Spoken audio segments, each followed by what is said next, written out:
Welcome back to part 2 for Mac Phipps on the Elation podcast. You know, let's talk a little bit about some serious stuff. Like let's talk about the night that changed your life. What transpired, and why don't you give us a little bit about like what you think you would have done differently, I guess. Right. So this was February 20th, 2000, this particular night. I had just come in town. I had just made it back in town. I was on tour, did a few shows in Mississippi, went to Las Vegas, actually performed at Suge Knight's Club, 662, Yep. out there in Las Vegas. Came back in town. Um, got ready to go. My mother told me she had found another club for us to do this thing we were doing in Slidell, Louisiana. For the last month, like at least 3 or 4 weeks in a row, we were bringing different artists out there. We had Magic, we had C Murder. I performed out there, so we were bringing them at this club. R.I.P. Magic. Yeah, and so we were doing that, and my mother found another spot for us to do it. She told me about it. She said the promoter found another spot. So this the day we got this event. We're gonna basically, it was supposed to be a showcase, for some of the artists out there in the area. So we got out there, came with a couple carloads of people. It was me, my mom, my dad, my uncle, my brother, my cousins. It was a lot of us. We were there. And so we're in the place. I think it was around after midnight, like right after midnight. So this, which made it February 21st. Right. So it was like right after midnight, around, but somewhere between 12:30 and 1 in the morning. A little commotion broke out on the dance floor. So what I'll tell you is what I saw, and then I will tell you what I later learned happened. Right. So from my vantage point, I was standing up talking to a young man or young lady. It was 2 young ladies and a guy, right? And I was standing up talking to them, and I think I was signing autographs, or they may have asked me to take pictures or something. I saw a commotion from my coming from my left, out my peripheral, on the dance floor, and it looked like it involved the guys I was with. So when I looked, I saw my brother Ghost standing in the middle of my cousin and another guy, like trying to separate them from each other. When I saw that, I told him, hold up. So now I need to go step over here, because not only is this commotion involving people I'm with, I see my brother over there, my actual brother, who the song, by the way, My Brother from Shell Shock is about. So I go to step over there, and before I could take one step, I hear, pow! My immediate reaction was I grabbed the young lady next to me and pulled her to the ground. I said, get down. You know what I mean? Right. So I got down, and I told her, don't run. When you hear gunshots, you don't run, you wait, because you don't know where it's coming from. Right? So while she's on the ground, she's panicking, I just pulled her, I said, get down. And then I did the dumbest thing I ain't gonna say the dumbest thing. I did what changed my life. I pulled my gun out. After hearing this gunshot, I pulled my gun out, and I grabbed my business partner, who was my partner Russell at the time. I grabbed Russell, and we headed toward the front door. But because I did not want to bump into anyone and have this gun go off, I held it over my head and kind of scooted through the crowd looking for my mother, because she was collecting an admission fee at the front door. Wow. Right? So I kind of scooted toward the front door, like, where my mama at? Just yelling, where my mama? So we got to the front door. I heard people yelling, he got a gun, he got a gun or whatnot. But I really didn't pay them no mind. I was trying to make sure my mother was good. I just heard a gunshot in this club. My mother was at the front door. Right. I don't know if I'm the target. I don't know if she's the target. I don't know what's going on, where the gunshot coming from. So I went to the front. Mom's not there. Ran back through the club to go to the looking for moms. Went out the back door. Jumped in my truck. We all headed to my house in Baton Rouge. So we're talking about roughly 40 minutes to get to my house in Baton Rouge. 45 minutes from Slidell. So we go there. When I make it to my house, the guy who was babysitting my 2 little brothers, my 2 younger brothers, who are now grown men, because one of them is a cop and one of them is a musician. So he told me... That's even crazier. Right. Okay. So they were babysitting my 2 little brothers, and he met me on the lawn of my house, and he said, Slim, detectives just called, and said they need to question you about a shooting. So it was in that moment when I made it to my house that I discovered that there was an actual shooting. Now, I heard a gunshot in the club, Right. but it wasn't until I made it home that I discovered, oh shit, somebody actually got shot, right? Because when I left out of there, I didn't see anyone on the ground. It was chaos. People were running, screaming. So I didn't know what happened, right? So now we're at the house. Everybody leaves. I think in a few minutes, man, police surrounded the neighborhood. They came, got me out the house. We go to the substation, and that's where everything just went kind of crazy. When I got to the substation, I was being questioned for the investigation of an aggravated assault because at the time the young man who lost his life was still living, right? Gotcha. So they were questioning me about aggravated assault, and in that moment, at that time, I was pretty confident that I was okay because You didn't shoot nobody. because not only did I not shoot anybody, the person who got shot was still living. Right. So you're gonna tell them who shot you. Right. You know what I mean? Right. So I wasn't really tripping. I was trying to when they initially questioned me, I was trying to avoid the one charge that I knew I was guilty of.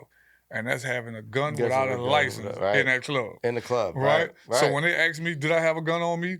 I did No. what the average youngster would say. Nope. Nope. Absolutely You see not. what I'm saying? So I don't know no. what you're talking about. I don't know what you're talking about. I don't have no gun. No. So now this is the crazy thing. Once they talked to me, at some point in the interview, a person came in there and whispered something to the detective. And then then he left out, and the detective turned to me and told me something to the effect that the investigation has shifted from aggravated assault to a homicide.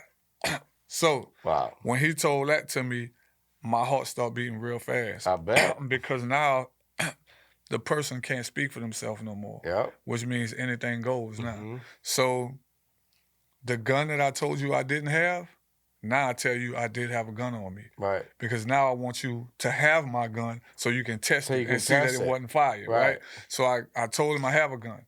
But by then, my credibility was shot because I had lied to him before. Wow. You know what I mean? And so they took me back to the house. They got my gun. I gave it to them, told them where it was at, said this is the one I had on me. They tested it. They determined that it wasn't fired. But they came up with a theory in about a couple of days that basically insinuated that I had enough time between Slidell and Baton Rouge to dump an imaginary gun that they never found. And that was pretty much what they sold to the jury. Wow. Was the idea of another gun. Like they never found one. They never had a murder. They never found a weapon. They couldn't tie me to any weapon. They couldn't tie me to a bullet. They couldn't even tie me to the victim. I didn't even know him. Wow. Like I had never met him. We never had any issue. No altercation. You know what I'm saying? No altercation or whatnot. But you know, they were basically saying that I had enough time, space to get rid of a weapon. And so I think that played a part in it. And I also think that it was one of those situations where keeping it real go wrong. Mm-hmm. When they questioned me about all of my friends who were there, I pretty much act like I didn't know them. Right. I said, I don't know any of them dudes. It was like, so what about David Adams? That's his real name? Like, who is that? They're like, I'm like, I don't know dude's real name. You know? I call him David. Well, they're like, well, it's a guy, you call him D.A. I'm like, I don't know him either. So they're like, oh, you fucking crazy? They're like looking at us like, come on, man, you playing games with us. But I didn't want to incriminate none of my friends because I didn't know who did what, right? Unbeknownst to me, they were doing the same thing in their interviews because they were basically telling them like, oh man, I know Slim. Slim would never do nothing like that. So to the detectives, it's like, so all y'all lying. He's protecting y'all, and y'all are protecting him. So we're gonna get him. You know what I mean? And so they protected me with their statements, and keeping it real went wrong. Because to the detectives, it's like, okay, he's acting like he don't know them. All of them are protecting him. Somebody died. All right? So I didn't know what happened. So they all, you know, I wound up getting the charge. So I got the charge. I think I was in custody for 10 days before the person who actually did it came forth and told the detectives that, look, I'm the person who did it, and here's how it happened. 10 days. And so, yeah, 10 days. How does 10 days turn into 20 years? Right. So that person went 10 days later. told him that he did it. By then, they said that, well, he don't have the weapon. He doesn't know where the weapon is at. So we think he's just trying to hinder our investigation and cover up for you and get him and yourself free, is what they basically said. Wow. Yeah, so they concocted this story that he was compensated to take the charge. And my argument was, what the hell can I pay a man to do life in prison? That doesn't even make any sense. Like, what, I'm gonna make sure he got soups and noodles every week? Well, Like, come on, man. We're talking about life in prison. We're not talking about, hey, that's my purse I stole, or that's my weed. We're not talking about a drug charge. We ain't talking about none of that shit. We're talking about a murder, man. So this was their argument, and they let him go, and I spent 21 years in prison. That's just nuts, man. Yeah. So that's just nuts. And it's just so backwards. Yeah. But it also, back then there was not that many cameras, right? Now, interesting enough, there were cameras in the club. When my investigators went there to get them, all the cameras were missing. Film footage, everything was missing. So this was a very, I won't say it was orchestrated. Here's what I'll say. They moved too fast. Mm-hmm. They did sloppy police work. Instead of investigating and then charging, they charged and then investigated. So now you have to make whatever you find tied to the person that you got in custody. Right. I think that they felt pressured from the community from their constituents to be tough on, crime. I think they felt pressured to not say they were wrong. Well, rappers also didn't have a great, persona. I agree, but I think it was more of them feeling pressured not to say that they made a mistake. I firmly believe that somewhere within the first 48 hours of that investigation, that those detectives realized that they had the wrong person. But I think that to save face, so their parish wouldn't be an embarrassment, because we're not talking about Lil JoJo from down the street. We're talking about Master P's artist, this worldwide artist. It's going to get some crazy headlines. He's going to get all these headlines. Falsely convicted. Right. So, he did it. We're going to stick with it. And I think they basically did everything they can to tie me to whatever it was they found. Now, the flip side of it is the same. They make you laugh, make you cry. The coroner went to jail first. After he went to jail, the district attorney the district attorney who prosecuted the case, he ended up going to prison, federal prison for something else though, right? Yeah, wiretap fraud, some other stuff. And the sheriff of that parish, Michael Strain, the sheriff of that parish is now a convicted felon with 4 life sentences. Wow. For child molestation and rape dating back to the 70s. We can say everybody that convicted you is more of a criminal than you are.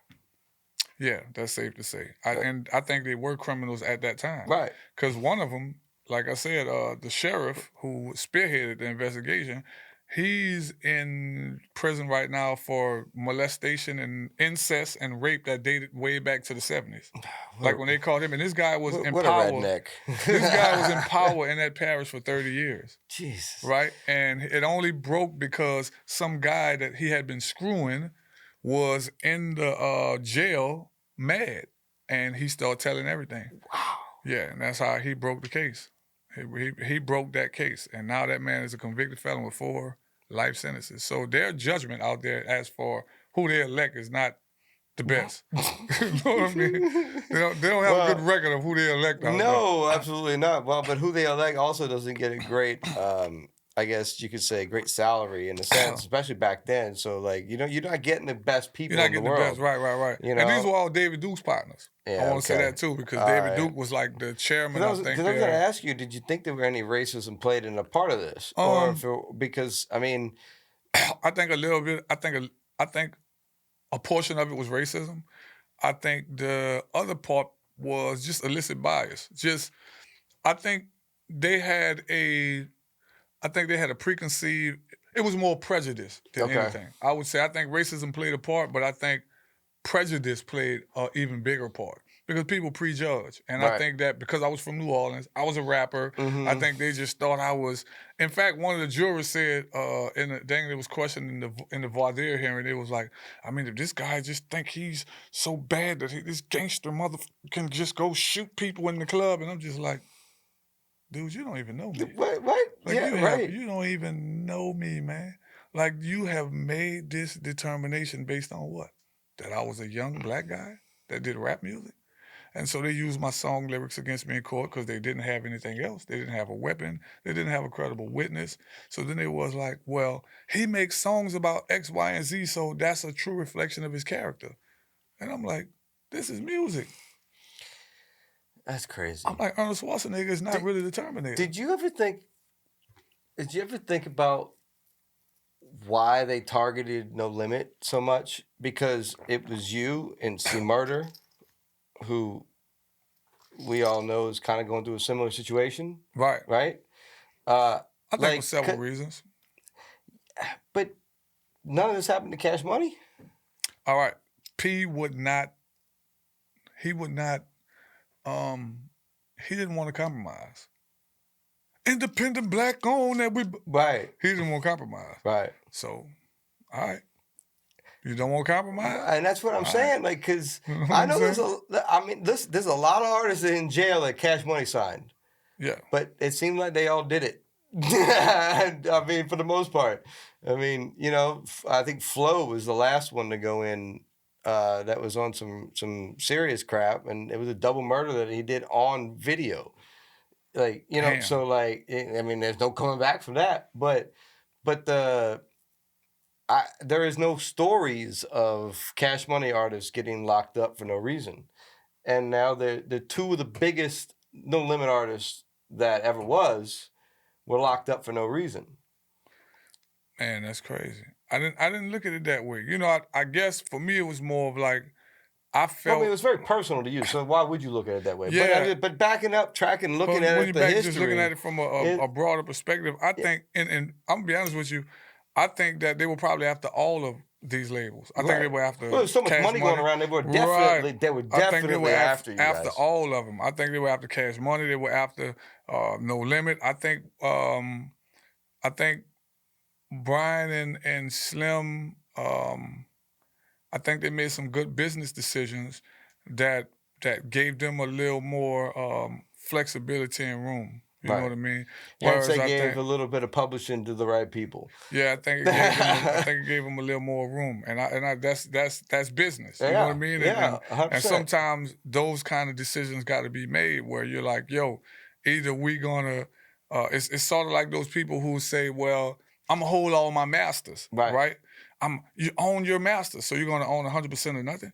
If somebody wants to buy your master for $10 million, you better sell them damn master for $10 million. Right. They're like, well, it can potentially make, and you can potentially make all of that too with $10 million. Yeah, and you can potentially make zero. Exactly, if you keep it and hold on to them. You know what I mean? So I think it was more of a situation where because people were so unapologetically, uncompromisingly independent and black owned, I think that created some issues for him.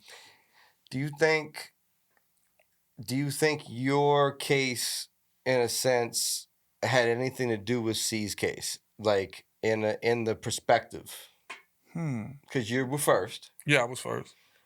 So do you think that made C's case move even faster because of perception? I never thought about it, but you know what? I guess from a law enforcement's perspective, it may have made them feel like, okay, we can win this case. Mm-hmm. We can do this.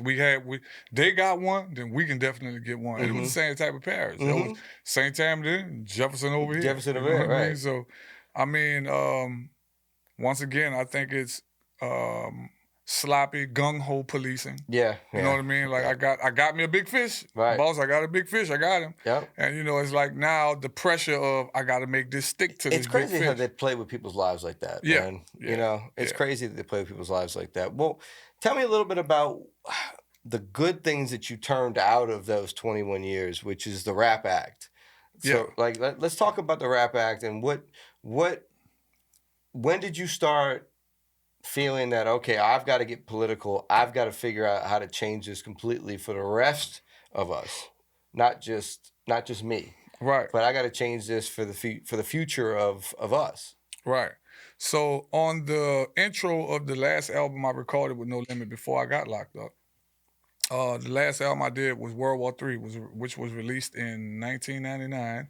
And just come as I'm thinking about it, the 25th anniversary of World War III is this year, and we're doing a concert on it at the House of Blues. So with that being said, on the intro of that album, I announced an initiative called the Black Lion Coalition, and I said it encourages the youth to vote and be more involved in political society, because I always voted.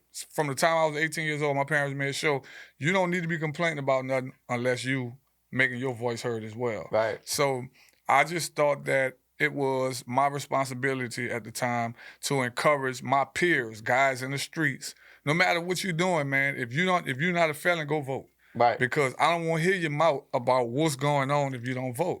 So that been a part of just something I wanted to do. So when I got out, my wife was like, "What you want to do?" I said, "I don't want what happened to me to happen to nobody else." So I said the strongest thing they used against me was song lyrics, and I think that's just awful. So my wife literally spearheaded the initiative, and she got a team of people. She met with these politicians, with these lobbyists, and other groups that support it, and we were able to get the Rap Act passed on August. It became law August the 2nd or August the 1st, 2023. Wow. And what the Rap Act is the Restoring Autistic Protection Act, and it basically protects works of art and artistic expression from being used as character witnesses against artists in court. Now, we were very specific about it being against your songs being used as a character witness. Right. Now, and I say that because some people were of the impression, I got a lot of flack online. People like, these guys talking about what they did, Mac. You protecting dudes that's trying to use their songs to intimidate people and blah, blah, blah. And I said, brother, I don't have to like what you say to defend your right to say it. Right. Is there some artists, or are there some artists out there that's actually doing what detailing their crimes in their songs? Yes. Yeah. The Rap Act does not protect you from that. Right. Brother, if you get on a song and you say that you killed someone yesterday on Canal Street right in front of Popeyes, and somebody did die on Canal Street yesterday right in front of Popeyes, and you place yourself on the scene and there's direct evidence to it, then my brother, the Rap Act does not protect you. Right. That is a confession. Right. And if you're that stupid, you need to be in prison. Right. Now, what the Rap Act does is protects you from them saying, well, 2-3 years ago, you made a song, blah, blah, blah, blah, blah, right? And it fits the description. And now you catch a charge last week, and we're going to use these old song lyrics to say that, look, because he make these type of songs, this is his type of character. It's like, nah. It's like, nah, because guess what? Mama, I killed a man. Right? I mean, let's be for real. Right? I mean, no one even questioned it. Nobody questioned Queen. Right? I mean, Johnny Cash said, I shot a man in Reno just to watch him die. Right. I mean, let's be real here. This is art. Definitely. I'm sure Bob Dylan talked about killing people too. So much, man. And I mean, I shot the sheriff. Every cop in the damn world singing that song. And I mean, this, and just, and to add to that, my argument with a lot of the people, a lot of the critics was like, yes, this young man do say in his song. And when I say young man, I'm talking about MC whoever. Right? MC whoever is sitting in court. Because a lot of these guys be no-name artists that we don't even know. See, the popular people like myself, like Young Thug, like C Murder, like those type of cases make the news where they're using song lyrics. Right. But there are over 500 cases in America where song lyrics were used against guys in court. And many of these dudes, in one case I read about, his poetry book was used against him. That's crazy. So a lot of these be people you don't even know, right? That's crazy. So imagine this. They're saying, this is MC whoever, who has not ever really put out a hit. He started rapping 2 weeks ago. So he's sitting in court, and you're saying, because now they're trying to use the word rapper synonymous with criminal. Right. So it's like you're saying that he said this, that, and the other, so he's guilty of this crime. I'm like, Your Honor, he did say he killed 20 people in his song. In his song, he did say that, right? He did say he killed 20 people. In this same song, though, Your Honor, MC Whoever also says that he owns a jet, he owns a Bentley, he have 4 mansions, Right. and we know this is not true. Right. He's sitting here with a court-appointed attorney. Right. So we can't sit here and cherry pick which part of his song that we deem to be a true reflection of his life. Right, 100%. That's crazy. No, because art is not truthful in a No, sense. So a lot of we times use- art is projection of what you It's see or projection, what you similes, or what you want, metaphors, or like there's hyperboles, yeah, whatever, you know? no, 100%, man, and it's just stupid to think that. I mean, words are a very, very serious sword. Yeah. And they can be used for you Or against you. And unfortunately, without that protection, right, they can definitely be used against you. And here's the thing, Dave. This all we've done, all our law do is codifies the existing laws. Right. It basically just forces a evidentiary hearing to determine what is to be truthful. Right. We shouldn't even have to do this. No, we shouldn't have to do you it. know what I mean? This law should not. The Rap Act should not have to have been created. Right. You know what I mean? But morals and character aren't something people rely on anymore, in my opinion. They rely on pressure, money, and whatever the mob want, the mob gets. Direction. And mob mentality. Mob mentality. And when I say mob, I'm not even talking about the mafia. I'm just saying whatever the We're crowd. talking about sheep. Yeah, whatever the crowd of people want, that's what they're gonna get. Right. It's like, I remember the old story. What should I do with him? I don't find no fault in him. Kill him. You gotta kill him. Well, so and what do you? How do you feel? Because we bring in Young Thug, we bring in C Murder, we bring in Gun, we bring in all these. And I know C Murder's not new, but he's definitely been in the news recently. Yeah.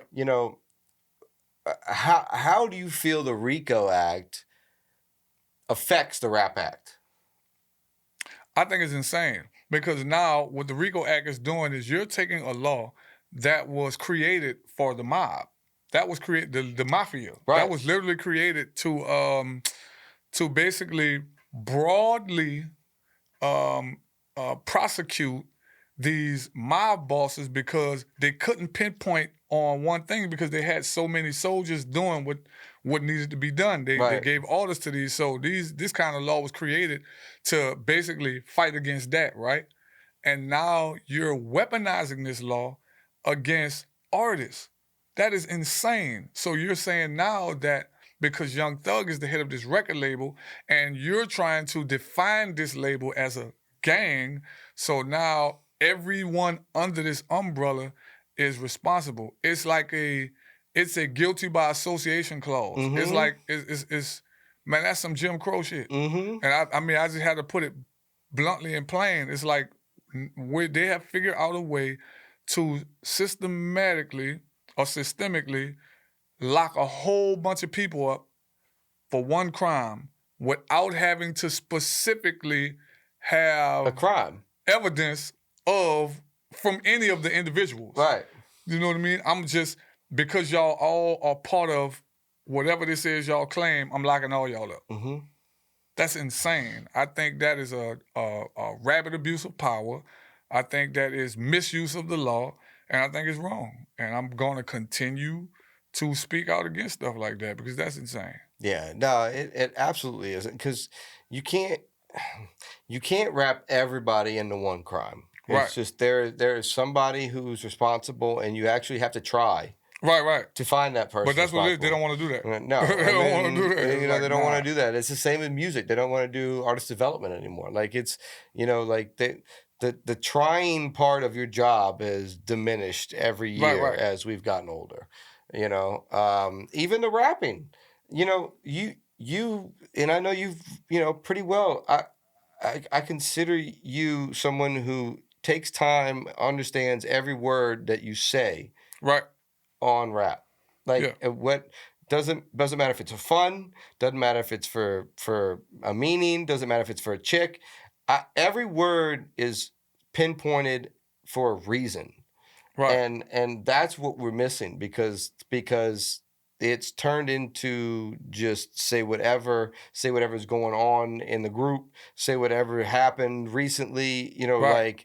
like, but there's no storytelling and there's no point to it, Right. and so they can take a bunch of random acts and merge them together as a RICO act because there is no story, there is no realness to it, so they can kind of fake the fake story behind it because it's all fake in the first place. In the first place, because it's about what they've realized, what these prosecutors didn't learn, is what social media taught them, that the I guess the power is in what the people believe. Right. It's like, Perception. yeah, it's in perception. Mhm. It's like it doesn't matter. If I can convince these people will believe. If I like you, I'm going to believe you.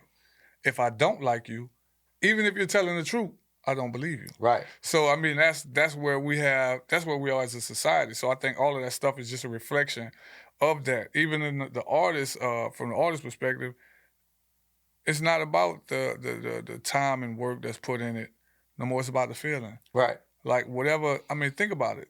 And I'm not necessarily saying that this is a bad thing. I'm just going to report a reflection of the times that we live in. Right now, everything happens fast. Everything is instant. Everything, all of the news, all of the information, all of the content, everything you get now is instant. There is no more filters. They don't have the station. They don't have the editor at the station doing this one doing that.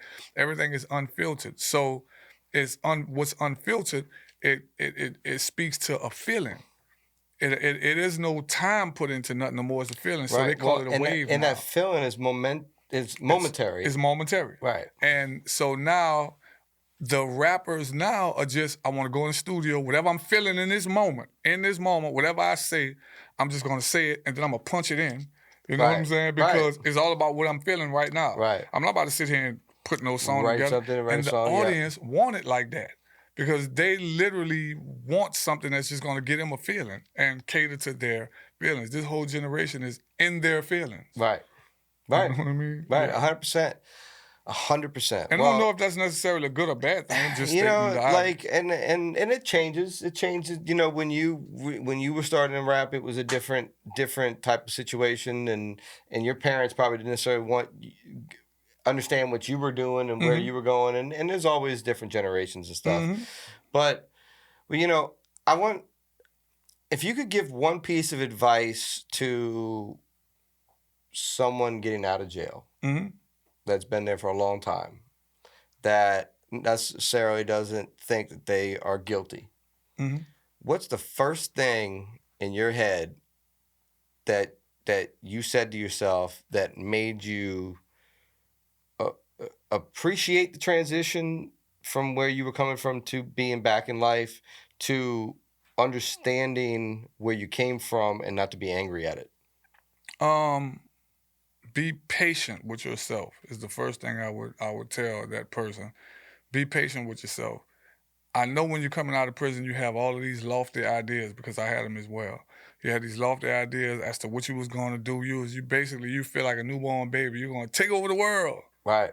And then life get in the way. So I would tell that person that's just getting out, take your time, be patient with yourself, be patient with others, right?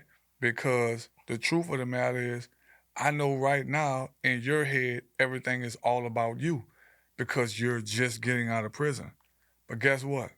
In the grand scheme of things, it's not all about you. Right. So get in where you fit, find your comfortable place, and stay there and push through that until your dreams come true. Is what I would tell them, because I know for me personally, I got out and I was kind of overwhelmed by all of the attention. You know what I mean? I'm sure. You came by the first building that I had.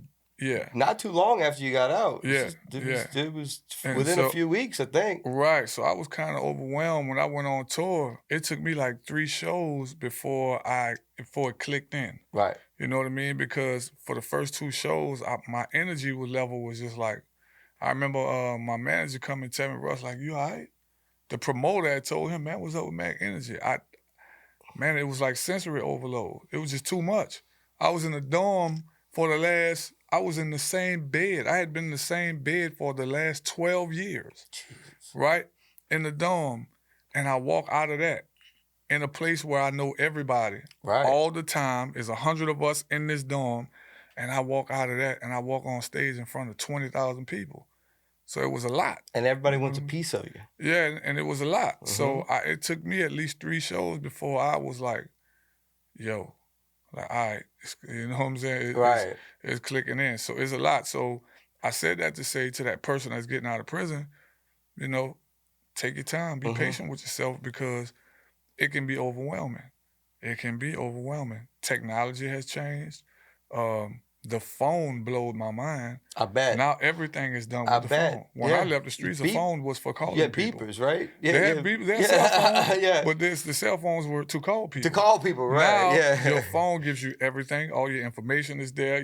You watch TV on your phone. Everything you want is on your phone. So you pay all your bills. You do everything with your phone. So I was just blown away by that. And, you know, I felt like a dinosaur. I remember my second or third day home, my wife said something to the effect of, I was in Target and we walked past some noodles, and she said, she was like, oh, there goes some noodles. She wasn't even saying it to me. She was saying it to my daughter. But she said, there goes some noodles. I turned around and said, I don't know mother noodles. I've been around noodles for the last 21 years.